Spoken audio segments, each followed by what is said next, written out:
Seguimos con Audición Gomidás después de escuchar a Nuné y Ezayán y este tema que se lanzó posterior a la guerra de Artsaj en 2020.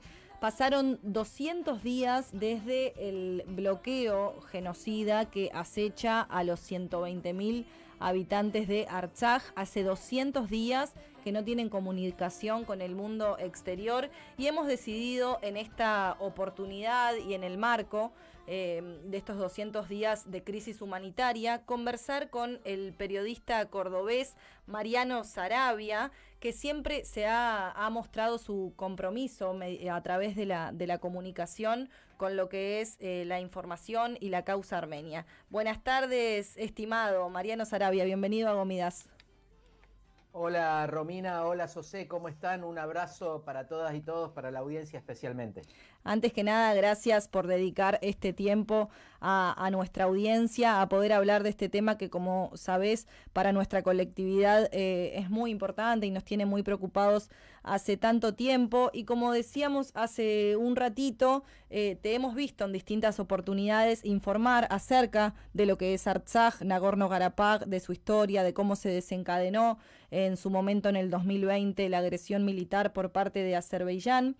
Entonces, para comenzar, queríamos preguntarte, en tu rol de comunicador, con tanta trayectoria de periodista, ¿por qué crees que no se escucha este tema en las noticias? ¿Por qué hay tanta falta de información con lo que tiene que ver con el Cáucaso Sur, con la República de Artsaj y demás? Bueno, principalmente me parece que es una cuestión de realpolitik, ¿no? De pragmatismo político. Lamentablemente, aquel mundo ideal que imaginó alguna vez Immanuel Kant, la paz perpetua y digamos, la armonía entre las naciones, lo que siempre ha estado subyacente en la comunidad internacional o en algunos intentos, ¿no es cierto? Primero fue a fines del siglo XIX, principio del siglo XX, la Sociedad de las Naciones, hoy podríamos decir que es la ONU. Eso, la verdad, nunca se concretó, Romina, José. Eso fue un deseo quizás más sincero o menos sincero o más hipócrita en algunos casos, pero lamentablemente me parece que hay que desengañarnos y tenemos que ser realistas. El mundo es como el barrio, ¿no? Ustedes que están en Montevideo, es como el barrio La Teja, es como el barrio Malvin, como cualquier barrio, ¿no? El más grandote por ahí se hace valer y el más chiquito, pobrecito, la sufre, ¿no? Entonces, me parece que hay que ser pragmático, pues estamos en un mundo pragmático. El Consejo de Seguridad de la ONU no sirve para nada, es lo más antidemocrático que existe. Son 5 potencias con poderío nuclear que tienen derecho a veto y después la única instancia más o menos democrática de la ONU es la Asamblea General de las Naciones Unidas, que siempre se hace en septiembre, por lo menos la ordinaria, pero ya ves, hay países de primera y hay países de segunda y hay países de tercera. Armenia es un país pobre, es un país chico, es un país sin petróleo, o por lo menos sin el petróleo, sin la importancia que tiene Azerbaiyán, que tiene Turquía. Y la verdad que en ese contexto hay que barajar y dar de nuevo, pensar de verdad qué nos conviene. Yo hablo en primera persona porque me siento armenio también, aunque no soy de sangre, pero me parece que hay que dejar de esperar la justicia universal porque no existe, ¿no? No existe y hay que empezar a actuar, a ser pragmáticos y actuar. ¿Qué significa este bloqueo? Entiendo por lo que relatás a nivel de relaciones internacionales, es decir, para el mundo quizás no significa nada o muy poco, pero ¿qué significa para Armenia, para Artsaj, para los ciudadanos que no pueden salir de la República hace 200 días? Significa lisa y llanamente hacer imposible la vida.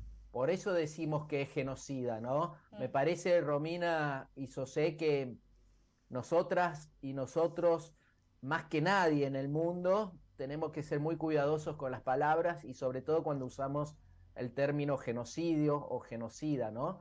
Eh, Sí. y creo que todas y todos lo decimos en este caso con total eh, conciencia, ¿no? Y responsabilidad. Es un bloqueo genocida. Digamos, ¿Por qué nadie más podemos que el pueblo afirmar eso? armenio puede usar la palabra genocidio Ujú. con total responsabilidad. Digo esto porque tanto en Uruguay como en Argentina muchas veces se usa el término Sí. genocidio como casi como un insulto y se vacía de contenido, ¿no? En este caso concretamente no hay duda de que hay un intento de hacer imposible la vida de esas 120.000 personas que viven en Arsaj. Y hacer imposible la vida es exactamente lo mismo que matar. Entonces, a lo mejor no será un plan como el de 1915, ¿no es cierto?, de exterminio masivo y directo y rápido, pero en el fondo es lo mismo, es hacer imposible la vida. O sea, que si la gente se tiene que morir, que se muera. En definitiva, lo que se intenta es vaciar ese territorio, que la gente al ver que es imposible vivir de esa manera, terminen yéndose a la República de Armenia, ¿no? Es terrible, es cruel, y lo más cruel de todo es que el mundo mira para el otro lado, ¿no? ¿Y qué implica ese silencio del mundo, de los demás países? Total complicidad en algunos casos más directa y en otros casos más indirecta. En el caso de Rusia, que siempre ha sido un aliado estratégico de Armenia, creo que ahí hay muchas cosas que no sabemos, Romina, José. Seguramente hay cosas que se nos escapan, Mm. pero yo estoy seguro que ahí hay un pase de factura. Rusia, con toda también la hipocresía, la realpolitik y todo, le está pasando factura al gobierno de Armenia por algunas actitudes del gobierno de Armenia que ya desde hace mucho viene coqueteando con Occidente, con Israel. Y de parte de Occidente y de Israel no podemos esperar otra cosa, de parte del imperio estadounidense, de Europa. Fíjate la complicidad, pero más que complicidad, la responsabilidad directa de Israel en la última guerra de Arsaj, ¿no es Sí. cierto? Con todo lo que le proveyó de armamento y de drones y de información a Azerbaiyán. Entonces, de un lado está claro para quién juega Occidente y del otro lado, eh, quienes creíamos nuestros amigos, bueno, nos están pasando factura por algo que no llegamos a conocer totalmente. Pero, pero en el fondo me parece que no nos queda otra que seguir pensando esa zona del Cáucaso como, por un lado, lo que siempre el imperio ruso pensó o consideró su patio trasero, ¿no es cierto? Así como Estados Unidos considera Latinoamérica su patio trasero, el Cáucaso ha sido, y también Asia Central ha sido el patio trasero del Imperio Ruso. Y por otro lado, China, ¿no? Es parte central, Romina y José, de la nueva ruta de la seda y de los intereses geopolíticos y también económicos de China. Entonces, habría que ser un poco más vivo, más inteligente y hacer valer eso, ¿no? Me parece que tanto Rusia como China necesitan paz en el Cáucaso. Bueno, Armenia y la diáspora deberían sentarse en una mesa y decir, bueno, la paz tiene que estar basada en cierta justicia y en cierta seguridad para nuestra gente, ¿no? Vos Eso hablabas me parece.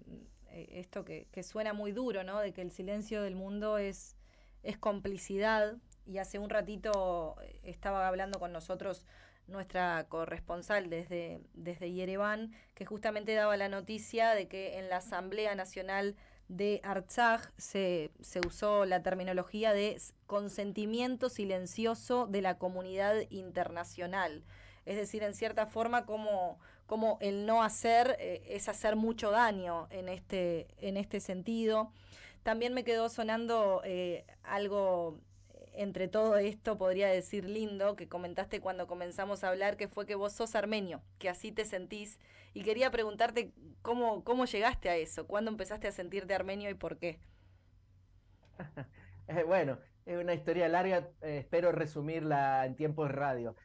Yo trabajaba en un diario de Córdoba que se llama La Voz del Interior, el diario más importante, y a la vuelta del diario vivían los Abaquián, una Sí. familia característica, y el viejito Abaquián siempre, cuando llegaba abril, iba a la redacción del diario en Alta Córdoba, en un barrio que se llama Alta Córdoba, y llegaba con unos gurebiés, pidiendo por favor que hicieran una nota sobre el 24 de abril.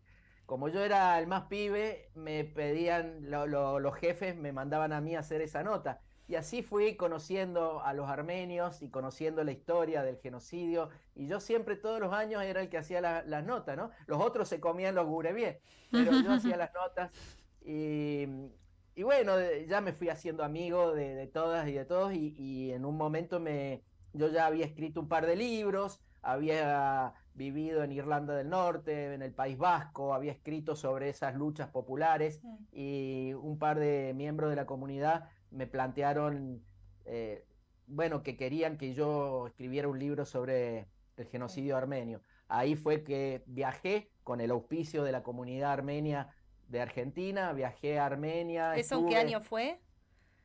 eso fue en el año 2006 Bien. y el libro salió en el 2007, se llama El Grito Armenio. Sí. Tuve la oportunidad de recorrer Arsaj, Chabaj, y también la Armenia ocupada por Turquía, toda la zona de Kars, del lago de Van, etcétera. Wow. Así que fue una experiencia muy fuerte y sobre todo me acuerdo mucho de Arsaj, ahora que está pasando todo esto y que hablamos, me acuerdo en un momento le hice una nota al ministro de Relaciones Exteriores, al canciller, se llamaba Georgi Petrosian.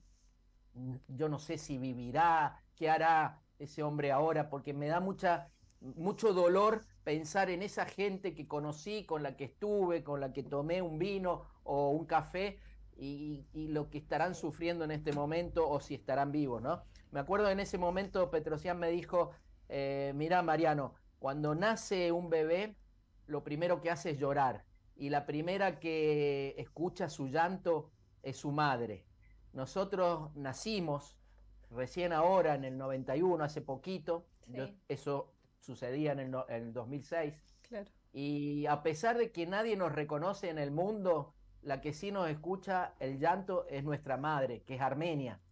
Y Uf. también eso me da pena, Romina y José, porque veo también dentro de esa indiferencia cómplice de la cual hablabas vos, también hoy el gobierno de Armenia, ¿no? Entonces es como una madre que está desconociendo a su propio hijo.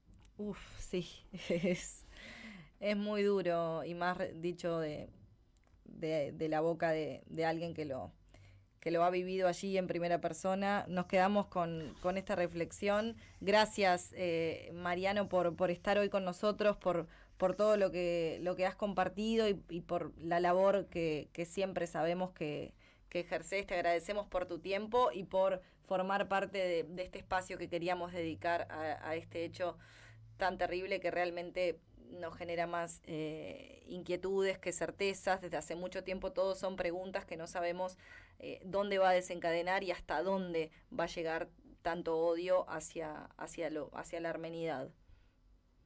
Gracias a vos, Romina, gracias, José, gracias a todas y todos, gracias por el programa que hacen, siempre la sigo y bueno, a disposición cuando quieran. Muchas gracias. Mariano Sarabia, desde Córdoba, periodista especializado en política internacional.